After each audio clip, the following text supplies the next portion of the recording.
آپ سبھی کا خیر مقدم ہے آپ کے اپنے official YouTube channel Chowk and duster academy میں ایک بار پھر سے۔ امید ہے آپ لوگ خیر و عافیت سے ہوں گے، اور آج آپ لوگوں کے لیے ایک اہم ویڈیو لے کے میں حاضر ہوا ہوں۔ جیسا کہ آپ لوگ سبھی جانتے ہیں کہ Uttar Pradesh public service commission کی طرف سے آپ لوگوں کا ایگزام کنڈکٹ ہوا تھا، جو U P L T grade کے تحت آپ کا ایگزام ہوا تھا 25 جنوری 2026 کو، اور اس کے بعد جو ہے وہ اس کے مینس کے لیے آپ لوگ پریپیئر کرنے والے تھے، اور مینس کی جو ہے وہ ڈیٹ آ گئی ہے۔ آپ لوگوں نے اس کا نوٹیفیکیشن دیکھ لیا ہوگا، ہم نے اس پہ ویڈیو بھی آپ کو لیے جو ہے وہ پرووائڈ کرا دیا۔ اب آپ نے جو آنسر کی ہے آپ نے ملا لی ہوگی، جو ابھی آپ لوگ خود سے چیک کر سکتے ہیں، تو اس میں آپ لوگوں کا جو اسکور بن رہا ہے، یا کہہ سکتے ہیں کٹ آف کے آس پاس آپ کے نمبر آ رہے ہیں، تو آپ لوگ جو ہے وہ مینس کی تیاری کر سکتے ہیں۔ اب کافی سارے بچے پوچھ رہے تھے سر مینس کی تیاری تو ہم کر لیں گے، لیکن اس میں ہمیں یہ بتا دیجئے کہ اس میں سوالات کیسے آتے ہیں۔ تو اس میں 2 سیکشن آپ کے جو ہے وہ ایگزام میں پوچھے جائیں گے، سیکشن اے اور سیکشن بی، جس میں آپ سے 10 کوشچن جو ہے وہ لانگ پوچھے جائیں گے، اور 10 کوشچن جو ہے وہ آپ سے شارٹ پوچھے جائیں گے۔ جو لانگ ہوں گے وہ 250 ورڈ میں دینا ہوگا، اور شارٹ جو ہے وہ آپ کو 125 ورڈ میں جو ہے وہ اس کا آنسر دینا ہوگا۔ تو آج کے سیشن میں کچھ کوشچنس لے کر حاضر ہوا ہوں، جو آپ کو ایگزام کے ایک پیٹرن کو جو ہے وہ سمجھنے کے لیے یا سمجھانے کے لیے جو ہے وہ بہتر ہوں گے۔ تو آپ لوگ دیکھ سکتے ہیں یہ سیکشن اے ہے، تو اب اس میں کس طرح کے سوال آ سکتے ہیں، کہہ سکتے ہیں U P L T grade کے مینس میں۔ تو آئیے شروع کرتے ہیں۔ آپ کے مینس کے لیے اس طریقے کے سوال آئیں گے، آپ کو لکھنا کیسے ہے اس پہ بھی ہم لوگ جو ہے وہ آنے والے وقت میں آپ کو ویڈیو کے مادھیم سے بتا دیں گے۔ تو چلیے پھر پہلا سوال دیکھتے ہیں کہ اردو زبان کے آغاز کے متعلق آپ کیا جانتے ہیں؟ مفصل جواب لکھیے۔ تو یہ آپ کو جو ہے وہ جواب لکھنا ہوگا۔ یہ ہند آریہ کے مختصر تاریخ سے جو ہے وہ آپ کے سلیبس میں سوال آیا ہے۔ اس کے بعد عادل شاہی دور میں اردو شاعری کی نمایاں خصوصیت پر روشنی ڈالیے۔ بالکل یہ سوال آپ کو پتہ ہے کہ جب بہمنی دور 5 ادوار میں تقسیم ہوا، تو اس میں عادل شاہی دور جو ہے وہ سب سے پہلے آئی۔ تو اس میں اردو شاعری کی جو خصوصیت ہے وہ آپ کو لکھنی ہے، چاہے وہ آپ 150 اور 250 الفاظ میں لکھ سکتے ہیں، یا پھر آپ لوگ 125 الفاظ میں لکھ سکتے ہیں۔ اس کے بعد دبستان دہلی اور دبستان لکھنؤ کی شاعری کے مابین فرق کی مثالوں سے واضح کیجیے۔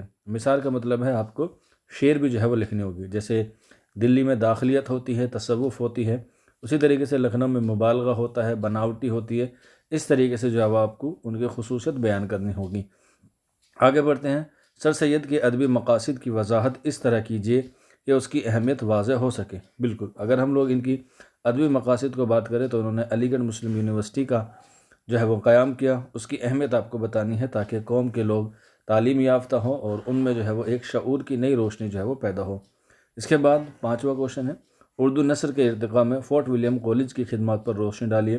بالکل اردو میں جو نثر کا باقاعدہ آغاز ہوتا ہے وہ فورٹ ولیم کالج کے زیر اثر یہ ہوتا ہے۔ اس میں بہت ساری تصانیف جو ہے وہ نثر میں لکھی گئی ہیں، چاہے پھر وہ حیدر بخش حیدری کی ہوں، یا پھر ہم لوگ کہہ سکتے ہیں میر امن کی ہو، یا قاسم علی جوا کی ہو۔ بہت سارے ایسے شعراء ہیں جن کا تعلق جو ہے وہ فورٹ ولیم کالج سے ہے، اور انہوں نے جو ہے وہ اپنی ادبی خدمات پہ نثر پر جو ہے وہ زور دیا ہے۔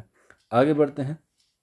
داستان اور ناول میں کیا فرق ہے یہ واضح کیجیے۔ بالکل داستان جو ہے وہ ایک قدیم صنف مانی جاتی ہے نثر کی، اور داستان اور اس کے بعد جو اردو نثر میں صنف آتی ہے وہ ناول آتی ہے۔ تو دونوں میں آپ کو بتانا ہے، جیسے داستان میں جو ہے مافوق الفطرت ہوتے ہیں اور طوالت بہت بڑی ہوتی ہیں یا طویل ہوتے ہیں، جبکہ ناول میں جو سب سے زیادہ ضروری ہوتا ہے وہ قصہ ہوتا ہے، اور ناول جو ہے وہ ایک زندگی کی کتاب کہا جاتا ہے۔ اس طریقے سے آپ کو جو ہے وہ فرق واضح کرنے ہوں گے۔ آگے بڑھتے ہیں۔ اردو نثر کے ارتقاء میں خطوط غالب کی اہمیت واضح کیجیے۔ بالکل اردو میں جو خطوط کا آغاز ہوا ہے وہ 1850 کے آس پاس ملتا ہے، حالانکہ اس کے نمونے ہمیں 1822 میں بھی دیکھنے کو ملتے ہیں، لیکن باقاعدہ طور پر غالب کو جو ہے وہ اردو میں خطوط کا بانی کہا جاتا ہے، اور انہوں نے جو ہے وہ اردو میں خطوط کے کافی سارے مجموعے لکھے ہیں، جس میں ہم لوگ بات کریں اردو معلی کی یا عود ہندی کی۔ اس طرح کی ان کی اہمیت کو جو ہے واضح کرنا ہے۔ ایسا لگتا ہے کہ سامنے والا انسان خط نہیں بلکہ آمنے سامنے بیٹھ کے جو ہے وہ گفتگو کر رہے ہیں۔ آگے بڑھتے ہیں۔ حافظ محمود شیرانی یا قاضی عبدالودود۔ یا کا مطلب ہے یا تو آپ کو حافظ محمود شیرانی یا پھر آپ کو قاضی عبدالودود کی تحقیقی امتیازی پر روشنی ڈالنا ہے۔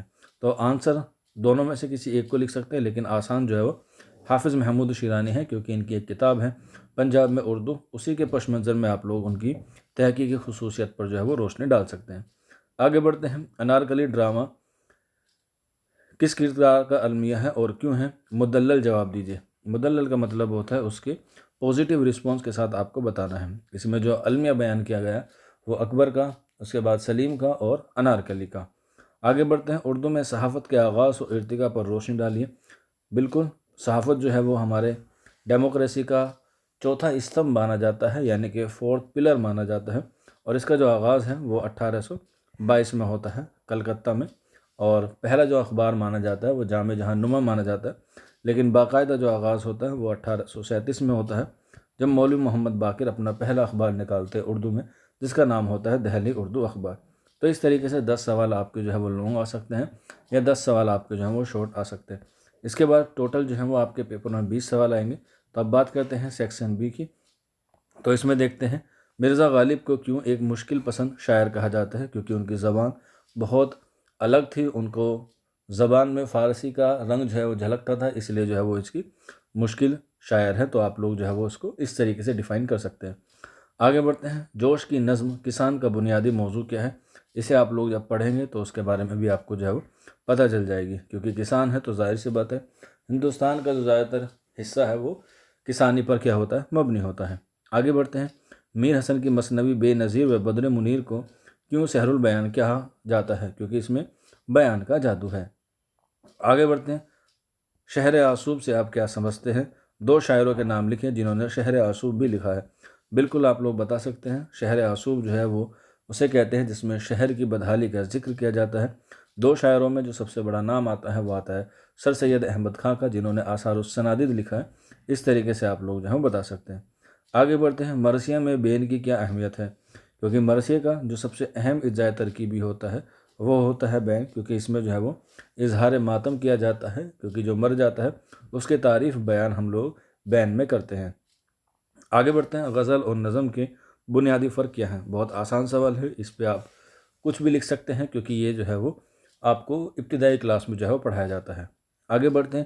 اسم کیا ہے اور اس کی جو ہے وہ کتنی اقسام ہوتی ہیں؟ آپ کو پتہ ہے اسم کو ہم لوگ ناؤن کہتے ہیں، اور کسی بھی شخص، جگہ یا چیز کے نام کو اسم کہتے ہیں۔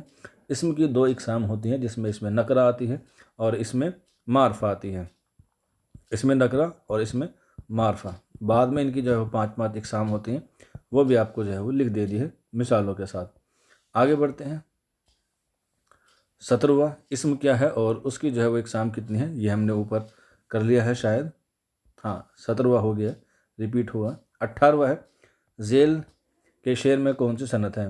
آگ ہے، اولاد ابراہیم نمرود ہیں، کیا کسی کو پھر کسی کا امتحان مقصود ہے؟ اس میں پوچھا گیا صنعت کون سی ہے، تو ابراہیم علیہ السلام کا ذکر آیا ہے، تو اس میں کیا ہو جائے گی؟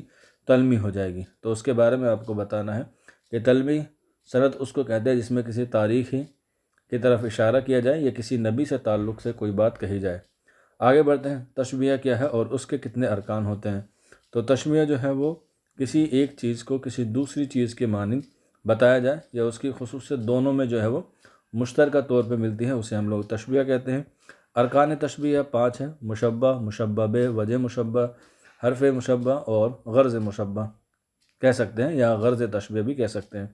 تو اس طریقے سے آپ لوگ جو ہے وہ بتا سکتے ہیں۔ شعر بھی لکھ سکتے ہیں۔ نازک اس کے لب کی کیا کہیے، پنکھڑی ایک گلاب کی سی ہے، اس میں جو ہے وہ کیا ہے؟ تشبیہ ہے۔ آگے بڑھتے ہیں۔ مراد النظیر کی تعریف کرتے ہوئے مثال میں ایک شعر جو ہے وہ درج کیجیے۔ تو یہ بھی کیا ہے؟ ایک علم بیان کے بعد جو صنعت آتی ہے اس سے جو ہے وہ آپ کے سوال آتے ہیں۔ تو اس طریقے سے آپ لوگ جو ہے وہ اپنے UPLT گریڈ کا جو امتحان ہونے والا ہے مینس کا، اس کے آپ لوگ جو ہے وہ ان کوشچنز کے طور پر جو ہے وہ تیاری کر سکتے ہیں۔ آج کے سیشن میں اتنا ہی سوال تھا۔ کوئی ڈاؤٹ ہوتا ہے، کوئی کویری ہوتی ہے تو آپ لوگ نیچے کومنٹ باکس میں پوچھ سکتے ہیں، یا پھر یہ ہمارا واٹس ایپ نمبر ہے 9045220432 پر بھی ہم سے رابطہ کر سکتے ہیں۔ اسی کے ساتھ ساتھ میں آپ کو بتاتا چلوں کہ UPLT گریڈ کے مینس میں آپ کو جو ہے وہ سبجیکٹیو لکھنا ہے۔ NVS کا جو Tier 2 ہونا ہے اس میں بھی آپ کو سبجیکٹیو لکھنا ہے، اور اس کے علاوہ جو UPGIC کا ہے اس میں بھی آپ کو جو ہے وہ سبجیکٹیو لکھنا ہے۔ تو آپ کا آبجیکٹیو کمپلیٹ ہو گیا ہے، اب آپ کو جو ہے وہ سبجیکٹیو پر محنت کرنی ہے۔ UPGIC کا بھی پری ہونا باقی ہے۔ اگر آپ لوگ ابھی پری کے بیچ میں انرول نہیں ہوئے ہیں ہمارے یہاں پر، تو انرول ہو سکتے ہیں، لنک نیچے ڈسکرپشن میں ہے، یا پھر آپ لوگ ہمارے واٹس ایپ نمبر 9045220432 پر ہم سے رابطہ کر کے جوائن کر سکتے ہیں۔ آج کے سیشن میں اتنا ہی تھا، شکریہ۔